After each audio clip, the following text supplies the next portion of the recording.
Hi, it's Simon here from Analog Anorak.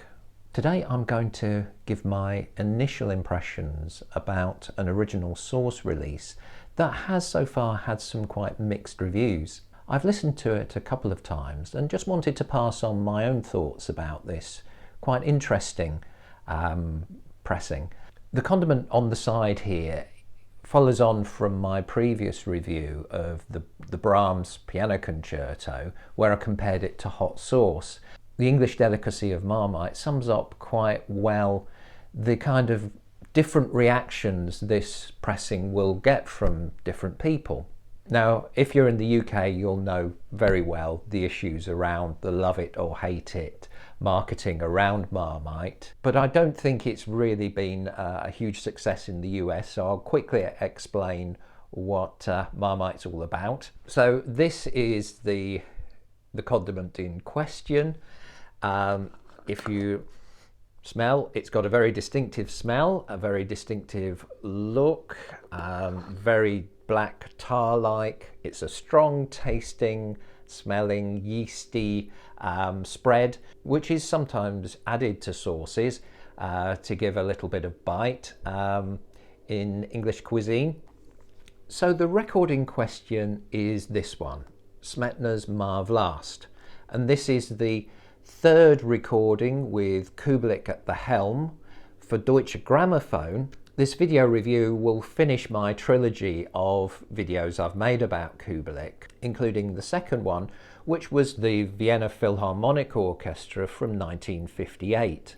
So this came 13 years later with a recording in March 1971 with the Boston Symphony Orchestra. The original source team of Rayner and Sidney have done another Take No Prisoners, quite bold mastering, which was one of the reasons why I wanted to get hold of this record.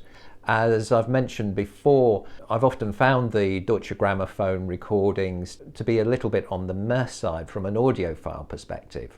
I was also excited to find out that the Deutsche Grammophon engineering legend Heinz Wildhagen had been involved with this recording.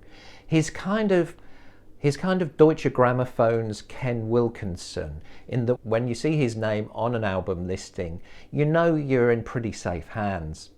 So this is a double album like the Decca recording, but the track listing is a different arrangement with some very significant implications. Over the 13 years since the second recording of Ma Vlast, there had been a very fruitful artistic development of Kubelik's career. He was no longer a young gun learning his trade, and he was 10 years into a really good, fruitful relationship with the Bavarian Radio Symphony Orchestra, who embraced his positive qualities and his own strong views about repertoire. During the period between 1958 and 71, for most recording companies, there had been significant developments as far as equipment and also an accumulation of experience and techniques for stereo recording. The recording took place at Symphony Hall, which was built in the shoebox style, influenced by the typical shape of most of the concert venues in Vienna. It had a strong reputation for really lovely natural acoustics. So here's some feedback about the positives from my listening experience. I've listened to this double album twice before giving the feedback. One of the differences I've noticed is how effortless it is to listen to all four sides in one sitting. And also one of the really strong impressions of listening to this is the really grand, epic, rich quality of the sound and performance throughout all of the four discs. One of the things I've always thought about this cycle is about the second part, Moldau, which is the most iconic, well-known part and the one most likely to be played as a standalone piece. I've always felt that a recording of Ma Vlast really needs a strong version of Moldau, and I really think this is an absolute triumph all of the way through. It really helps for the Moldau to be at the beginning rather than the second track of the second side of this record. The dynamics are absolutely beautiful, and I think Kubelik and the Boston Symphony Orchestra really create a wonderful impressionistic experience of this river passing through various stages. One of the highlights has always been the peasant's wedding part, but the period afterwards, the quiet moonlit still period before the river gets going again, it's just absolutely magical, and a part that I really just glossed over before hearing this version. And then we really get onto the rapids and a very majestic ending, and the volume is just superb. The mastering easily copes with the rapids and the majestic opening of the river up again. Sides 1 and sides 3, which accommodate a single track, are really beautiful sounding pieces. It would be unfair to compare the sound quality too much with the 1958 Decca recording. I did, however, come across this, which is part of the really neglected Reader's Digest Decca collaborations, and this includes a standalone version of the Moldau recorded in the 1970s at Kingsway Hall by Ken Wilkinson with Gerhardt conducting. It does sound really good, but there's something missing. And when I thought about this, the conclusion I came to is that it lacked Kubelik, that it really is worth persevering to find the version of Ma Vlast by Kubelik that suits you best. And I think it's at this point that we need to now look at some of the issues around this recording, because the first thing to stress is, unlike some of the original source releases, this is nowhere near audiophile nirvana. There are two issues that I've picked up. So the first issue I want to mention is that sides 2 and side 4 have an issue that was relevant to the Brahms second piano concerto original source version, and that is the really tiny amount of dead space left and the potential for some distortion.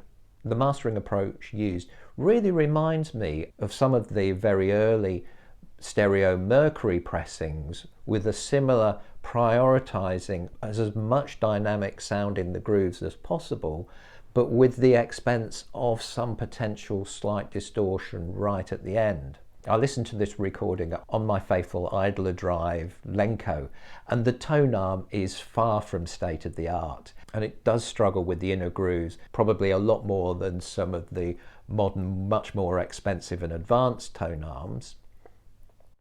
It was side 4 in particular where the distortion was most evident and a bit more prolonged.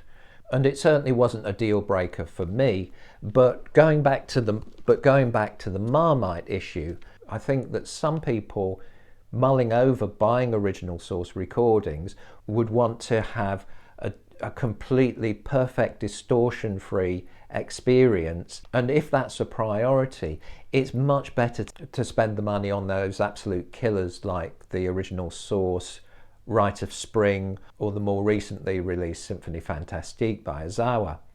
I think the other Marmite issue that really needs to be stressed is the really quite prominent acoustic reverb that is present on this record.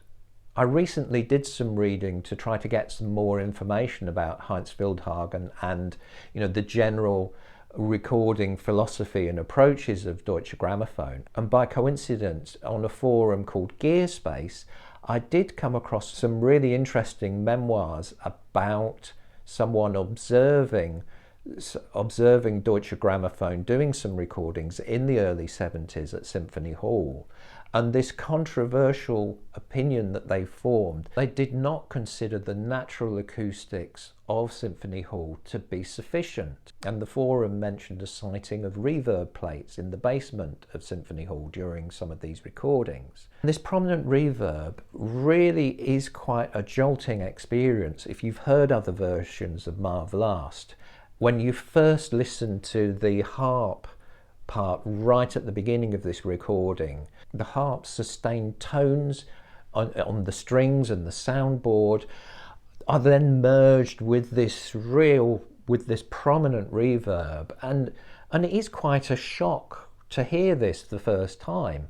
I think this is the point where it's at its most evident, but there are other points where the acoustics are really quite prominent. I think for some, having a very refined ear for acoustics may make this a deal breaker.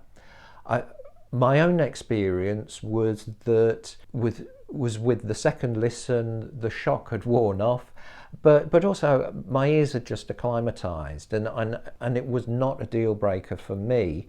And instead, for me, the second listen was a further joy, with the recording opening up even further delights for this piece.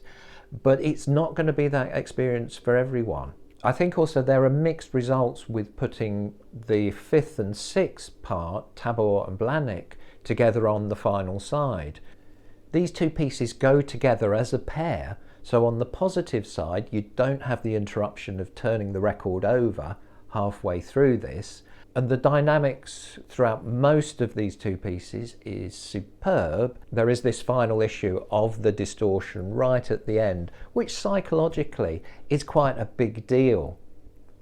So hopefully this discussion has made you aware of some of the issues around this recording, because it's not perfect, but overall for me this is a wonderful recording. I'm really glad I got it, and it will be the version of Ma Vlast I think that I'll be returning to time and time again. So yes, this is not going to be for everyone, but I continue to think that Original Source are doing a great job producing new pressings of classical music, that they're pushing the envelope and taking risks at a time where a lot of companies are just resting on their laurels, producing every now and then a few more of their well-known classical pressings.